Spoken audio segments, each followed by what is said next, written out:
Hi, everybody, and welcome to Birth Talk. Today, I'm with Jody McLaughlin again, and we're going to do a part 2 to our breastfeeding talk. It's such an important topic. And our topic is, when did breastfeeding go on the defensive? So we're going to really get into some good issues. And Jody is the master of telling stories that nobody has heard before. So I think you're going to enjoy some of the stories that she has to share. Hi, Jody. Hi. The reason I like stories so much is because they're real. Mm-hmm. And if the story resonates with you, then there may be some truth in it. Mm-hmm. And if the story does not resonate with you, it's just a story. Right. And excuse me. One of the things that I found out when we went through the flood in Minot in 2011, Mm-hmm. where I lost everything. My whole work life was in the basement. Mm-hmm. And first we had three weeks to get ready for the flood. And then we had 3 days to get ready for the flood. And then we had 3 hours. Wow. And so I lost thousands of books, years and years of files, electronic equipment, artwork. I just lost a lot. But the most terrifying for me, most difficult, was years and years and years of irreplaceable research. Of course, it can be replaced, but I didn't remember everything that I had, and I didn't remember necessarily how I acquired it. As long as I had it, I knew that it would be usable, and then it was gone. What I found out through this process is it doesn't matter how much research you have. Oh. If what you're saying to the listener is not relevant, it's unbelievable, it's irrelevant, it doesn't matter what research, doesn't matter. So what I learned from that is you can point out the strengths and the flaws of a system without research. Very good. Because either the person that you are talking to will get it or they won't. And if they're not going to get it, it doesn't matter how much research you have, it's going to be discredited. I remember one time I was sharing information on someone who claimed to be interested in reducing medical care costs and improving quality of care. And so I went into his office and I had all this research on the role of gravity in making birth easier and safer. Mm-hmm. And the source for one of the articles was, I had US sources, but I also had international sources. Mm-hmm. And so he flipped through my research papers and he said, "This is Lancet. It's not even an American medical journal." Wow. So he flipped through until he found something that was foreign. And then he disregarded everything because one of my sources was from Lancet. Mm. And so what I learned through losing everything, all my paper, that if people can believe it, they can believe it. And if people can't believe it, it doesn't matter how strong your source material is. They are required not to understand they were required not to understand what I was saying. That was because they were representing a different paradigm. My paradigm was, how can we make having kids more fun?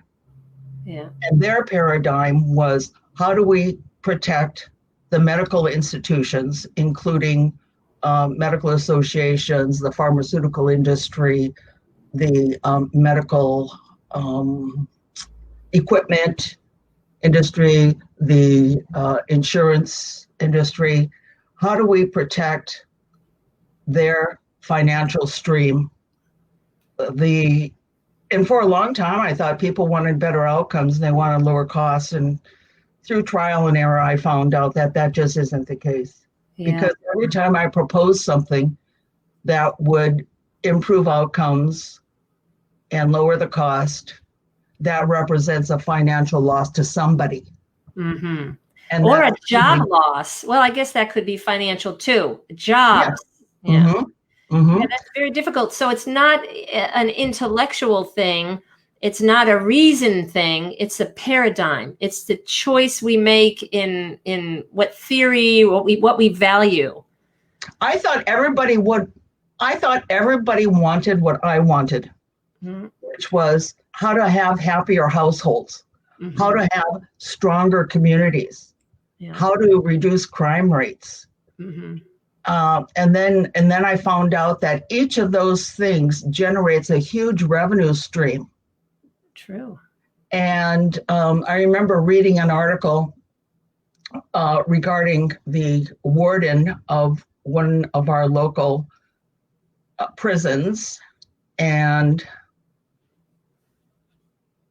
one of their inmates was pregnant when she was incarcerated, and she had her baby while she was incarcerated, which was, giving birth in handcuffs and you can't move. I mean, it was worse than what most women experience, tragically unkind. And of course, they took the baby away. Oh, boy. Of course. This is already a high-risk situation because one can only imagine what this woman had been through in her life, that she would resort to some level of crime. Plus, she was pregnant, and he said, of course we took the baby away. We're not just going to let her lay around and nurse all day. Wow. Yeah. And actually, if we had looked at the long-term outcome of this situation, that's exactly what we would have wanted her to do. Right. Very good. Very good. Because as she attaches herself emotionally to her child, she attaches herself emotionally to herself and what she needs. And what she needs to keep her child safe is what she needs to keep herself safe, which means not screwing around with people that are illegitimate. I'm not talking about birth, but their sense of self and their place in the world is not affirmed. They're interested in not being good citizens and take, which I also alluded to in the last podcast, why bottle feeding creates a culture that is more in tune to take, where a breastfeeding culture, if I'm nice to my environment, I will get what I need. Right. And so instead of throwing a tantrum to be nursed again, all you have to do is smile at your mama. Yeah. And, do that cute thing. And what Uriah has started doing with his mom, he's 15 months old now. Your grandson. My grandson, is he will go like this. And then he'll pat the rocking chair. Ah. That means nurse. Yeah. Please sit down. Yeah. And, isn't that better than throwing a fit? Yes, it is better than throwing a fit. Absolutely. It just makes so much sense for a little person to be able to ask for what they need. And the person that can provide it to them will smile and do what they've been asked to do. Yeah. Breastfeeding is a communication, and it's one that we adults should be in tune with our babies and respond. It's not spoiling. It's not giving in. It's, we'll talk about where did this come from, this sense of punishment and this sense of I'm the adult in charge and this kid better sleep through the night Let's get this kid quieted down so I can get back to my life within 6 to 8 weeks and not be bothered. I'll tell you what caused a lot of these problems. What? I'll show you. Aha, the watch. We're on the time. We have a clock. Adults measure time. Measurement. Babies don't know time. It doesn't matter. Stone Age babies don't come with watches or clocks. Mm-hmm. And when we say we can only nurse our babies once every 3 months, where did that come from? Because I took a survey of my Stone Age babies, and they all said, we don't know how to tell time. We don't know what you're talking about. And if we fall asleep, we don't know how much time passed anyway. So we have no way to measure. We're either hungry or satisfied. Yeah. And so when we're hungry, we try to let somebody know that we need something to eat. Yeah.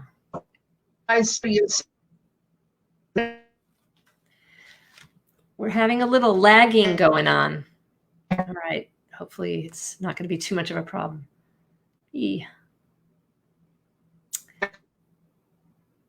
Okay, Jody, you're frozen on the screen. Let's hope it's only just another 2 seconds. I wanted to talk about, if you can hear me, some of the forces against us from breastfeeding. So I'm not sure if you can hear me. Some of the forces against us. I want to welcome everybody to this Facebook Live, which will go onto my YouTube channel, Marriage Coach Lynn, later in the day. And let's hope Jody unfreezes.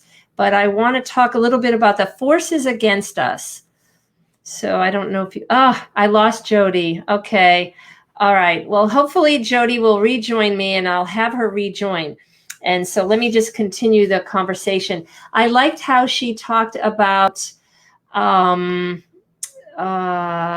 stories. Stories are very important. And when I was pregnant with my 5th child, I had a friend tell me that breastfeeding will be successful if you've seen somebody breastfeed beyond the time that you would like to breastfeed. So let's just say you have a goal of 5 or 6 months. And it would be great for you to know women who you've actually know and seen breastfeed for a year or 2, because that shows you the possibility of what you can do, what is possible. And so while Jody was talking, I thought of when I was in the hospital. She showed a watch. You're on a time clock. Well, in 1988, the nurses wrapped up my baby, brought him to me, and they would take him back to the nursery, I guess, so I could rest, so the baby could be wrapped up nice. And then they would bring him to me in another 4 or 5 hours or 3 hours. And I thought, wow, the baby knows every 3 hours the baby's ready to eat. And I was very tired. I was a new mom. And what happened was they gave him a little sugar water. And I'm like, what is this sugar water? So there are some things in the hospital that can interfere. Oh, here comes Jody. There's things in the hospital that can interfere. Hi, Jody. You froze for a second and we lost you. And I'm continuing the conversation with one of my own stories in the hospital of my firstborn.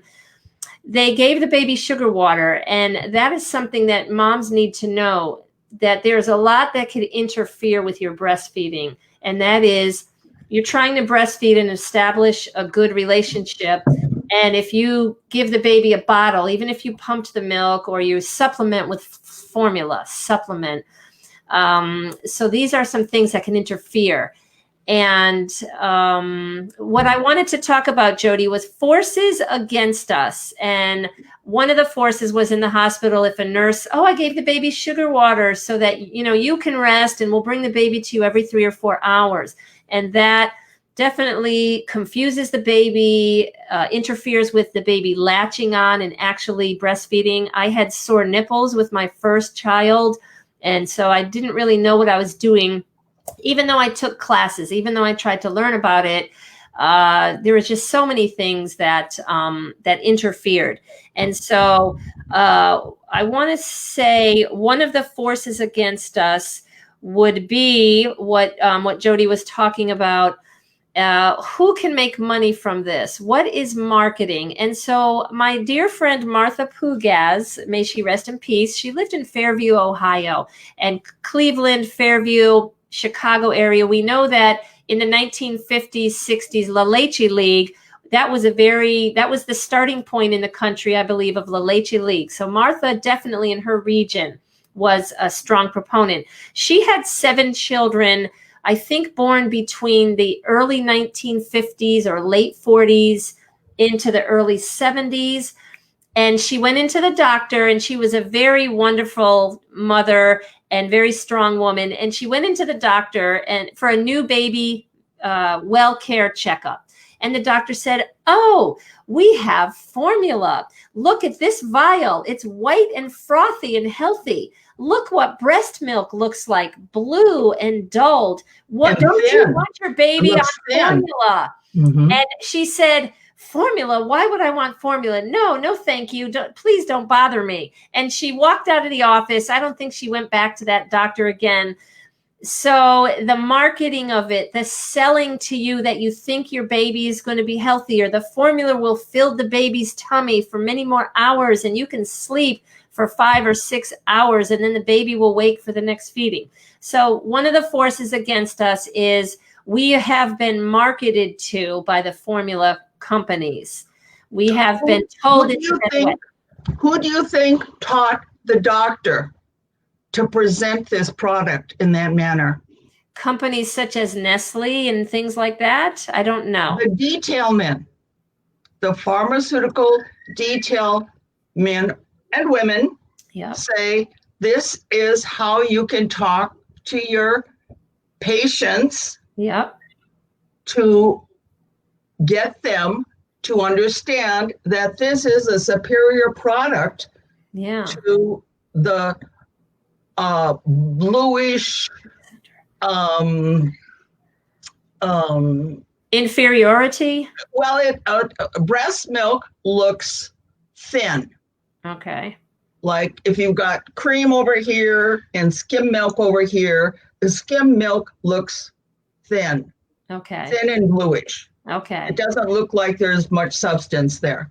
Okay. However, if the doctor had been legitimate, I'm using that word again for some reason. If he had been on top of things, he would have said, when a woman has a secondary letdown reflex, her milk looks like this. Mm-hmm. And it's rich and creamy and thicker. And the doctor would say, as your baby's needs change, so does your milk. No artificial substitute can do that for your child. Mm-hmm. Yeah. But he wasn't taught that in school. Yeah. And it takes too long to explain. So here he has a visual. Here's your breast milk that doesn't look like it has much substance, and here's your artificial baby milk. So better living through chemistry. Right. Hey, can you try to move more towards the center of the screen? That's fine. And another thing that went against me is someone telling me, and this would be, I have a good question for you and for our viewers or listeners. The point that at one point, and I knew this was baloney, they were telling women, let's say in the mid to late 1990s, iceberg lettuce has about 117 pesticides in it, and therefore it's unhealthy. So women are probably not better off breastfeeding because of things in our food than they are with formula, which is cleaner and neater and healthier. Can you address that? Toxic breast milk. Okay. And there were studies done showing that whatever we ingest does show up in the breast milk. However, what they neglected to say was that the artificial baby milk that comes ready to feed, concentrate, powdered form, that they are also made from agricultural products, which are exposed to the same toxic chemicals as the woman who is eating the lettuce. Mm-hmm. But they fail to mention that everything in breast milk is sourced through the world that the woman lives in. Everything in artificial baby milk is sourced through the world that the corporation functions in. Okay. And so what is true about breast milk is true about artificial baby milk. But, you know, no one was looking for pesticides in this superior product. Right. There is something about breast milk.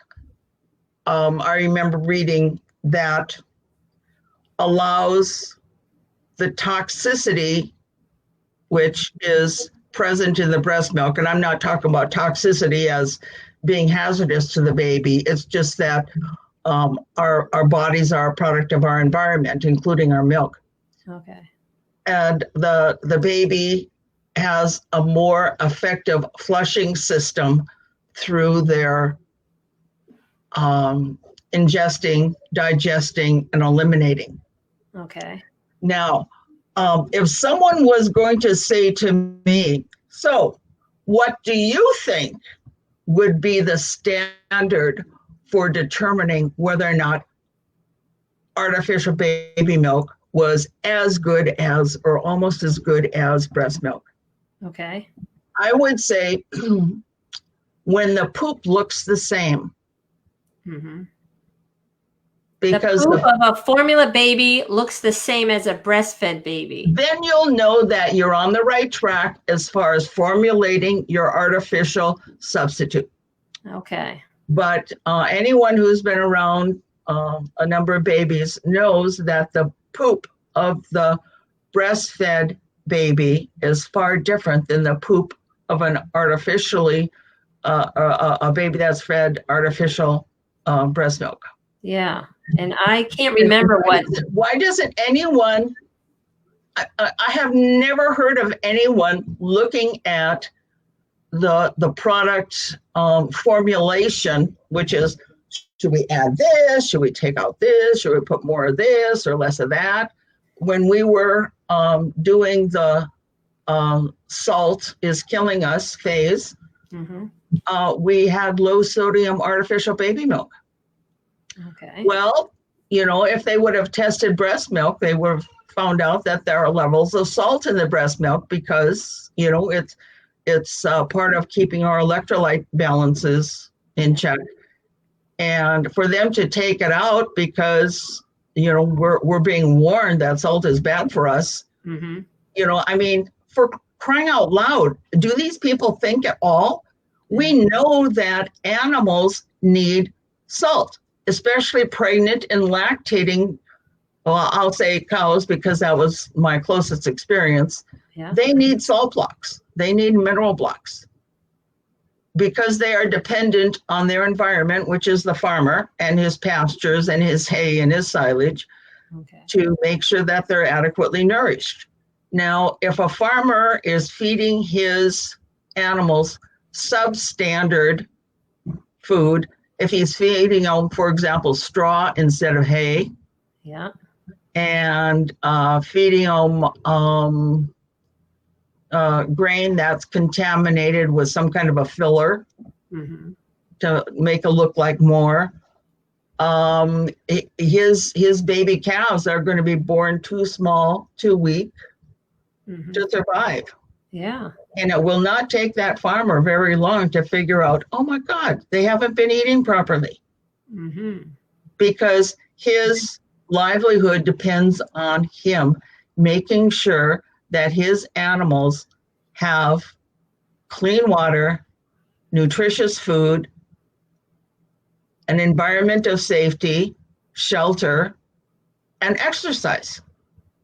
Okay. Now, what prenatal care regime says to the woman, first thing is you have to have clean water. Second thing, you have to have good food. Third thing is you have to live in a safe environment. Fourth thing is exercise, yes, sunshine. And the fifth thing is you need to be happy. Yeah. Because if we are happy, we bathe our child in utero with the hormones of happiness. Mm-hmm.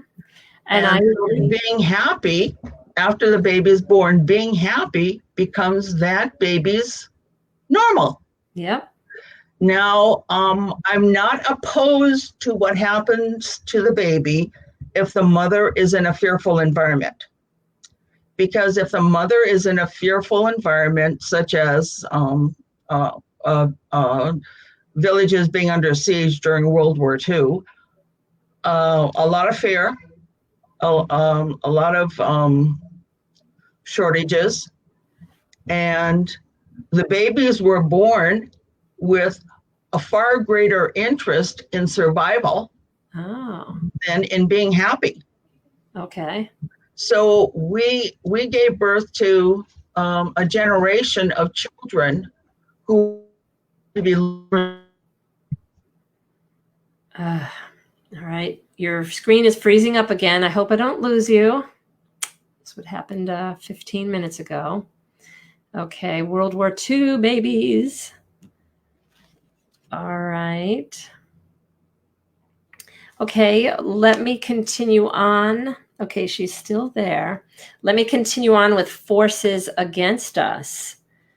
Okay. One force against us, and we'll oh, wait, here we go. Okay. Can you hear me, Lynn? Yeah, you froze up for a minute. World War II babies. And if you lose me again, just try to click and join again. Well, what I do when I lose you is I holler for Allison and she comes immediately.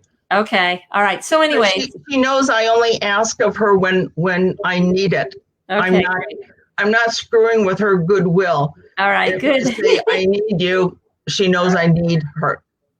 All right. So World War II babies were more survivalist than necessarily happy. And that's not a bad thing. Because it's going to help them live. Yeah. Because for whatever reason, the mother's environment has been compromised. Okay. So they're going to put far more energy into monitoring their safety rather than into the arts. Yeah. Music, painting, stand-up comedy, whatever makes our lives more fun has to go to the back burner, because first thing is we have to be able to survive this day and the next day.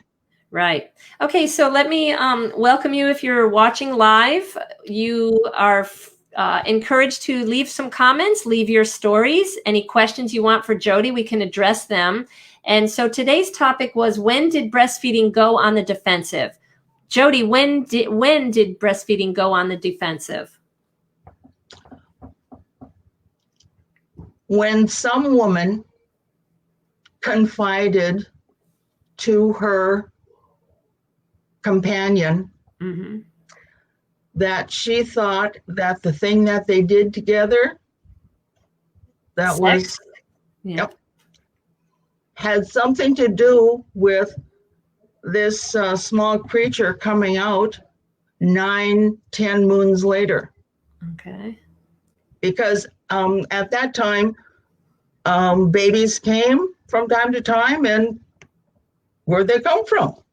Well, there was a culture that thought if a woman walks under this certain tree, that's what causes pregnancy. Okay. So this lovely woman said to her lovely partner, I think that thing that we do once in a while that we both really enjoy, I think that has something to do with the baby that comes out 10 moons later. Okay. And he says, you mean it's mine? And she said, well, yeah, I think it is yours. And he said, oh, that's incredible. So this is my child. You gave birth to it, but this is my child. And she said, yeah, I kind of think that's how it works. And so he says, well, we have to protect this child because it is mine. And so the first thing we're going to do is acquire more land. Okay. So that we can make sure that my offspring has a good chance at surviving, so that he can have offspring, and then we can have what the future will call grandchildren. Okay. And so acquiring more land, which of course requires building fences, Mm-hmm. and fences require law and countries forming themselves as this is our land, not your land. Mm-hmm. And so I think acquiring possessions came out of this notion that I want my offspring to survive, to have a good life so that they can have offspring. Okay.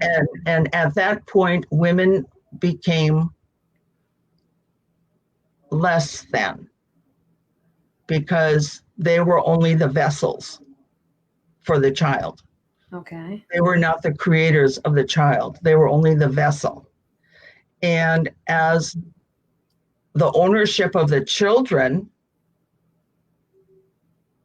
became a thought, then she also became a possession. Okay. All right. And when she and the child are possessions, their autonomy is compromised.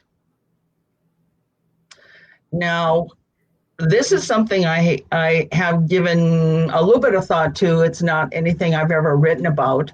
In fact, I'm generating these ideas as I'm speaking. Okay. I have no idea if there's any legitimacy to this at all. But I know something happened which made the female of the population more of a possession than an autonomous individual. Now, at the same time, she's becoming a possession.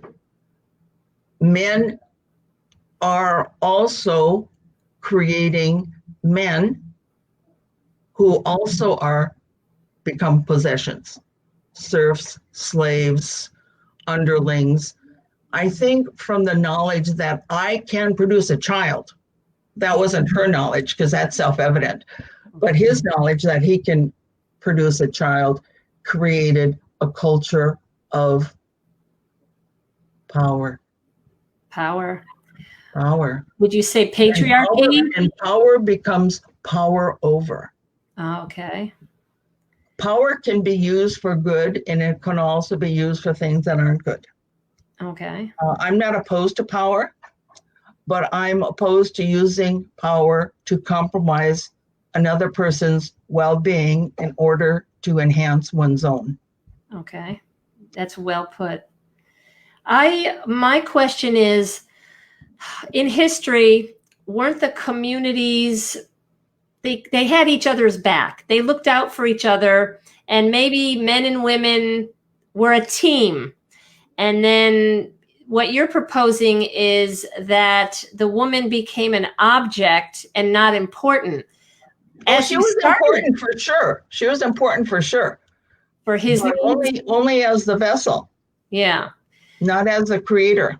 But when the two first start realizing this, I guess my mind was going towards, now we need to form a team and stability for our family unit, so that brings up another bodily function. Yeah.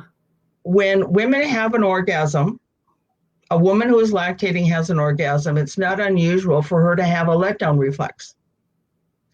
Mm-hmm. And so if the object of her affection is bathed in her milk, the right thing to do is not to go, oh, I'm sorry, what did I just do? Yeah. But the right thing to do is to acknowledge the significance of this event, which is the release of the milk in response to the tapping into the love centers of the brain and the body. Mm-hmm. And so the woman will use her hands, massage the milk into his skin. Instead of being embarrassed and, trying to distract him from what just happened, right. She will rub the milk into his skin, which is good for the skin anyway. And he absorbs the milk through his skin. Mm-hmm. And lo and behold, he becomes a kinder and gentler person. And so instead of going off and killing and having adventures and dragging home dead things, he decides he's going to stick around because he really likes this woman. He likes being able to sleep with her every night, and he likes the food that she prepares, and she likes him, and she likes having him around, and increases her feeling of safety. Mm-hmm. And it increases his feeling of significance because, this woman and the child that we have created are dependent on me to a certain level for their safety. Mm-hmm. And he decides to stick around. Yeah. Well, this becomes the beginning, generation. Right. But this becomes the little tiny seed that grows and grows and grows and grows. And this is the early genesis of the nuclear family. Right. Yeah, that's what I was envisioning, that they come together as a team because they like what each other has. And yes. So, the nuclear family is called the nuclear family because it can be so explosive and so destructive. True.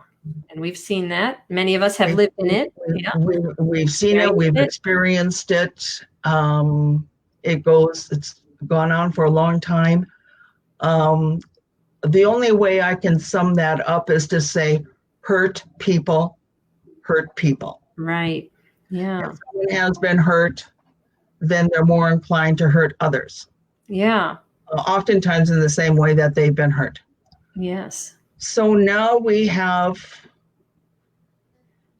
elements of love and elements of power and possession and elements of goodwill and elements of I get first pick, I want the biggest and the best.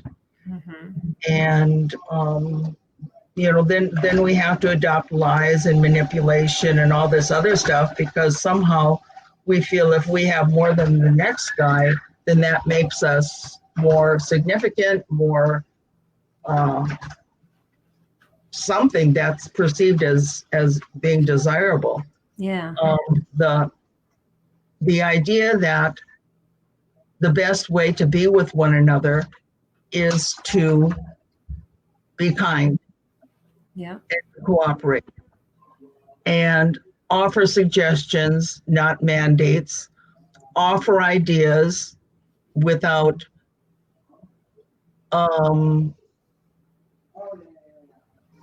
authority. Yeah. Just like, well, I was thinking about this the other day. What do you think? That doesn't sound like a good idea. I think I'll try something else. Well, how about this? Oh, I bet that would work. Yeah.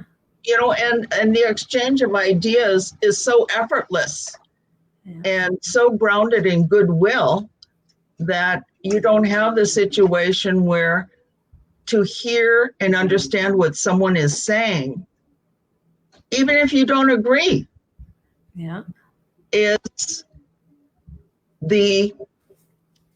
represents a higher level of emotional and intellectual maturity. Mm-hmm. Yeah. If I can listen to what you say and not agree with you, but to be able to fully understand what you have just told me and would be able to repeat it back to you because I actually was listening. Yeah. Then that is going to form for you and I a more significant level of trust and interest in one another and looking out for one another. And I certainly don't expect if I share an idea or a story with you that you're going to go, oh, that was a great idea. And the next time, oh, that was a great idea. Right. And then, oh, that was, I don't want people to say, oh, that's a great idea. I want people to say, well, I see your point, but I think this is the more logical solution, or this is a more logical understanding of that situation. You are one of the exceptions, but I don't necessarily enjoy talking to people who think like I do. You don't learn anything. You're not challenged. You're not, it's like a flattened effect. Yeah. If I want to just talk to people who agree with me, I'll just talk to myself all day long. Right. But that's not very much fun. That doesn't lead to an abundance of goodwill. Yeah. I like having my ideas challenged, and it happens all the time. And that's why if somebody corrects me or